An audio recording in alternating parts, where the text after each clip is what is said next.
Rejima Iran'e iddia dike ku debikarin kuştara bir kom a zahidane sizabide.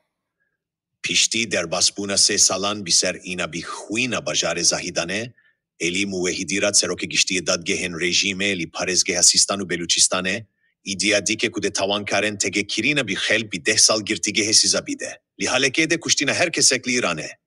Kuştina bir kere ve tavaneye. Uli rastiye de evyeka mezintirin berezikirin bi kirameta mirovi ucane mirovane. Li ina bi huin azahidane de zedetir ji set kes ku hejmarek ji wan jin uzarok bun, ji aliye hezenhov en rejime ve hatine komkuçkirin. Rejim iddia dike ku deswin bihaya milyarde ku set milyon tumeni bide malbaten wan kuştiyan, u wan vek şehit binav bike, u erdekey 400 metri bide wan malbatan, leşelke beluç amade bi firotina swina kesen sweninin, u bitene daksvaza sizakirina bikeren ve cinayete kirine. Beştir Mevlevi Abdülhamid peşni meje mizgefta meki, Eli Khamenei bir kere bingehine ve cinayete hovane binav kiribu, u şelke beluçi amade nine bedenk bimi.